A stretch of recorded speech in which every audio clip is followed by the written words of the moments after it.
I remember you didn't do any van surfing, did you? Who? Any van surfing? No. I didn't do any van surfing. But the first time I found out I was good, I was riding my bike down the street and I was howling, and one neighbor up the street with me, she stopped me on my bike. She said, "Did you hear that?" I'm like, "Hear what, Miss Johnson?" She said, "That howling."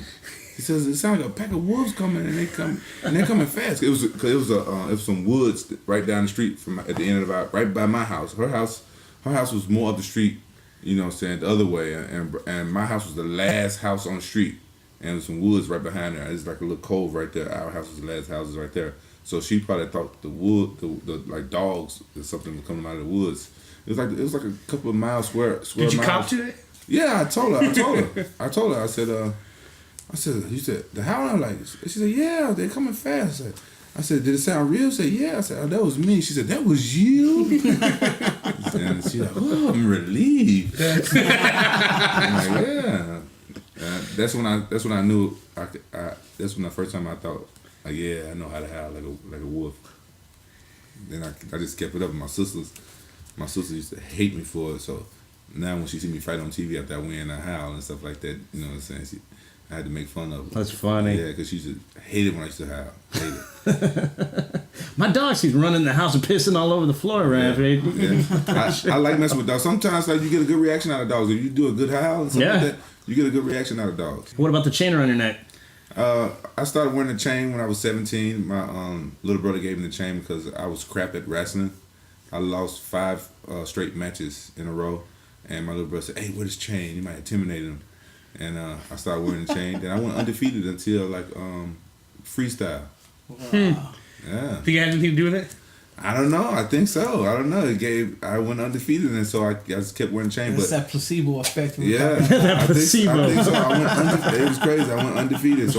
But in college, I wore the chain, and like a couple of my teammates made fun of me and stuff, and I had some other stuff going on in college. They just people just like you go to college with people from all over America. They just jump right into it. Normally I could take it and stuff, but it's like this college is a whole new level. I'm the new guy there. Everybody had already been there. I come late, and these guys just ripping a real new ass over my chain.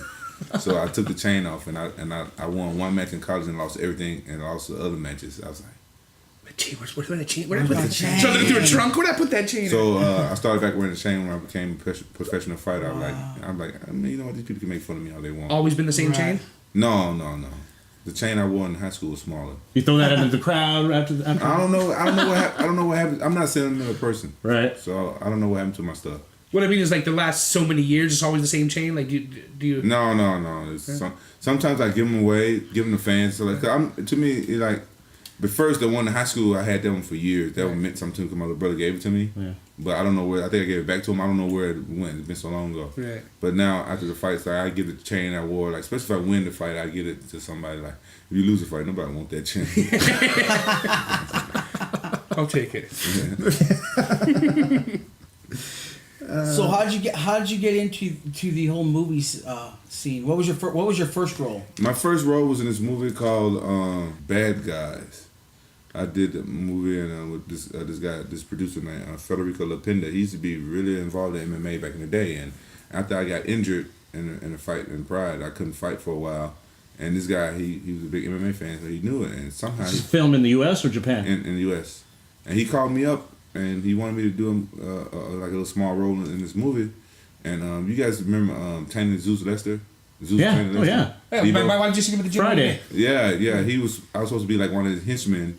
Anyway, he started making complaints about his contract and his parts. He wanted more money, something like that. So I guess it was a real low budget movie. I guess the guy just said, Rampage, you do his role. We're casting you as the lead. I'm like, whoa, I can't do all this. So I had to play like, the role was meant for him. He would done a great job at the role, but I stepped up and I did it. Like, they changed the line so I didn't have that much. Many lines, but I was like a rewrite. Yeah, it's crazy. Like, this is my first movie, and I was a black yakuza. I was a black guy who liked Japanese customs and Blackanese. Exactly, but I figured like I was a crime boss in you know what I'm saying, in America, but I was a twin as well. But you know what I'm saying, I liked Yakuza so much I decided to become like my own Yakuza, and I had like Japanese henchmen. It was crazy. It turned out to be a good little movie.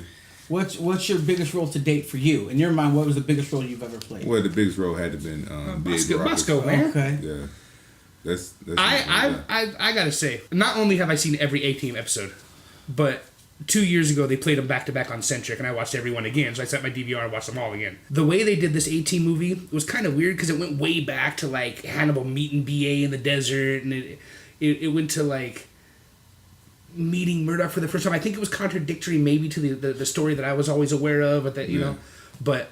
I personally think you did an amazing job. Okay. I personally think that B.A. Baracus cracked me up several times.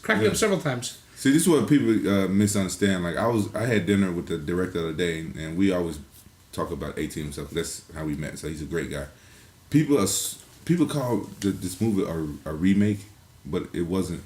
It was an A-Team movie based off the the sitcom. Right. So. It was like they want to do origins and stuff like that. They want to keep the characters, but no, it wasn't a rewrite of the right. So there was no A-Team movie before. So. Exactly, yeah. But people think that it was kind of like based, supposed to go exactly with the sitcom. It didn't. It wasn't never meant to go exactly with the sitcom. Right. And me being a big A-Team fan, I had a problem with that and stuff at first too. But then when they explained to me, like, look, this is a movie. And like the sitcom inspired this movie, inspired this movie, and it's just that, you know what I'm saying, like, you're B.A. Baracus, we don't want the same B.A. Baracus as Mr. T was, we don't, they didn't want the same Hannibal, they didn't want the same face, but Murdoch, the guy who played Murdoch, Chateau, amazing, yeah, and me, we was the two biggest fans, like Liam and Brad, they wasn't big fans of A-Team, and the director wasn't. My favorite character was Murdoch because he's the one who kept the most true to his to the character on TV, right? Because they had to change me, and I had to do, you know what I'm saying, but Murdoch, they let him be more like the Murdoch that you see, that you love on the sitcom. Yeah. Did they let you improvise? Yeah, I improvised a lot of my scenes that actually made it into the movie was stuff that I improvised and like. Did you do your own stunts? I did. Every actor say they do their own stunts because that's a play. That's a play with words. Right. Like I did all my own stunts. That's a play with words. If you really think about it, like every stunt that I did myself. Absolutely. Yeah. No, but I know I didn't do all my own stunts. Okay. I thought it was great, man. I've seen it 4 or 5 times. I thought it was a great action movie. But how do you beat that? Liam Neeson and Bradley Cooper. I mean, how do you beat that?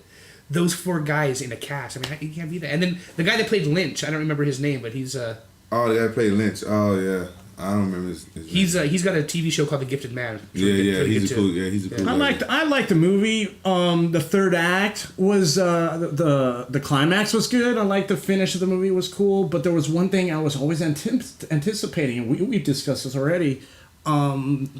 As a kid, every A-Team, I'm waiting for that MacGyver machine put together. Looking for the bill. They just come and tear shit up. I know. And there was no delivery. I know. Are they talking about another one? The Fox feel like they dropped the ball and stuff. You remember, like, they did have me like working on this magnet, and they had this stuff and like that, and they had that little scene with Face with doing. See what the problem was, like a lot of people don't know, like they was writing, like they didn't like everything that the writers have wrote about the movie. Right. So the director Joe Conahan and the guy who played Pike, Brian Bloom, the guy who was beating me up in the movie at first, like the one who I slammed at the end. Yeah. Those 2 guys, they was writing the movie as it was going. They was just they was throwing that stuff away and writing the movie as it was going. Like we didn't have an end of. They really, if you really break down the movie, they kind of did. Like when Hannibal was like, we need this, and this, and the guys are supposed to take all the door from the Black Forest and the battery, and they had to build that thing for the truck to go. They did do a build, but it was. Yeah, it wasn't an homage to the A-Team original. Yeah. I still think the movie held its own. Yeah. Well, thanks for being honest. Like I didn't make the movie. I was just did my job. I did my job. I did. So for you, when it comes to movies, television sitcoms or reality shows, like for you, what do you like doing more? I like doing whatever. I like doing whatever that. As long as it makes some money, huh? Well, no, it had to be fun first. Right. Okay. It had to be fun first. And, people always assume that I'm all about money, but you know what I'm saying? It's like people I just think some MMA fans don't understand.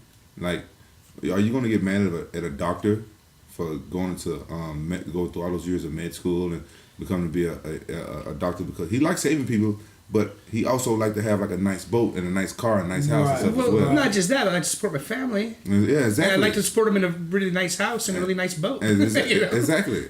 But people don't understand. Like a lot of fans just say, "Oh, you all about money. You all about money." Actually, that's not true. If I was all about money, I wouldn't have stepped over a lot of money and fighting Rashad the first time to make a little money to make the movie 18. Like people don't understand that. Right. I'm Did you take a lot of criticism for that at the time? Yeah, or? I took a lot of criticism, and it's it ended a great relationship with the people from the UFC. Oh, really? Yeah, I got a lot of, there's a lot of Yeah, there was all kinds of chatter on the internet about. Yeah.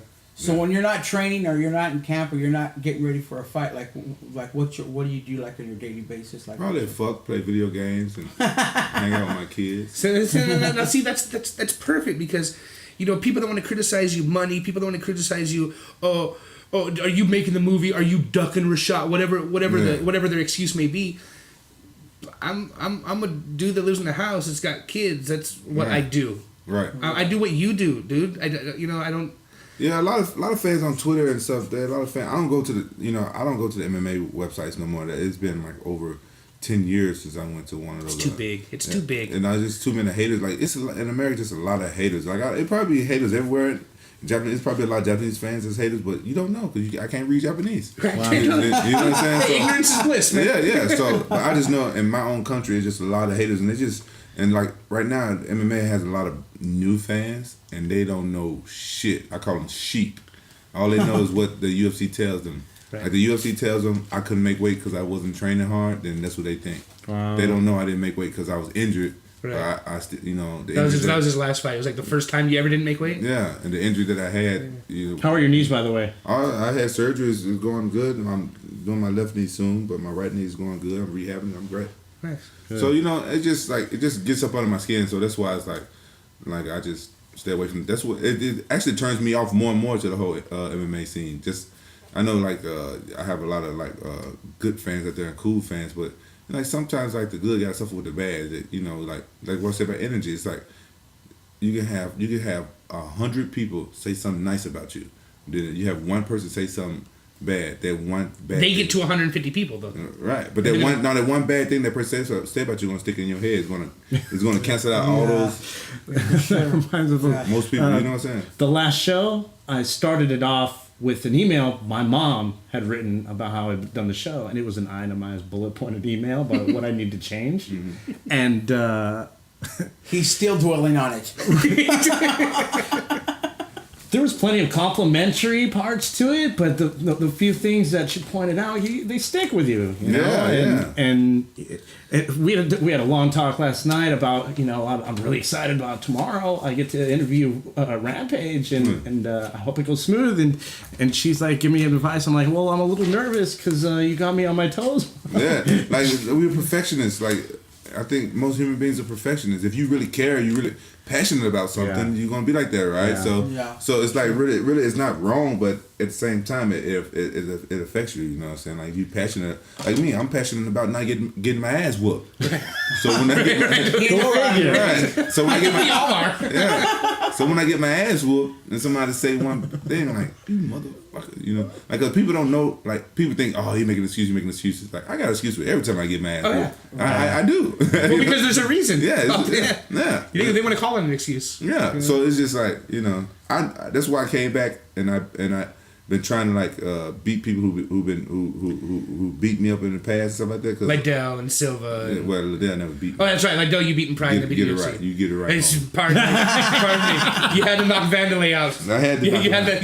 You had it coming. So what's your next fight? Do you have one planned or? No. So you have one more fight in your UFC contract? One more fight in the UFC contract. Who knows when it is or who it is? I don't know. He asked you earlier, what would you like doing better in movies and this is whatever. He didn't say fighting though. I would have chose movies and stuff over fighting any day. Right. That I was gonna ask you, I didn't want to get into what your payday was for making the 18, but it had to have been substantially more than 2 or 3 consecutive fights fighting, right? No. Oh really? Not even nowhere close. I'll tell you this. I wouldn't even fight for what I got paid to do 18. Wow. Did you do it just because you wanted to make the 18? Yeah, I'm a big fan of Big It's a Rocket. fucking 18. Yeah, no doubt. No doubt. I was like, Mr. T, Mr. T biggest fan as a kid. Like I like. Did you talk to him? No, I never met him. Like I didn't have a whole lot of fans growing up.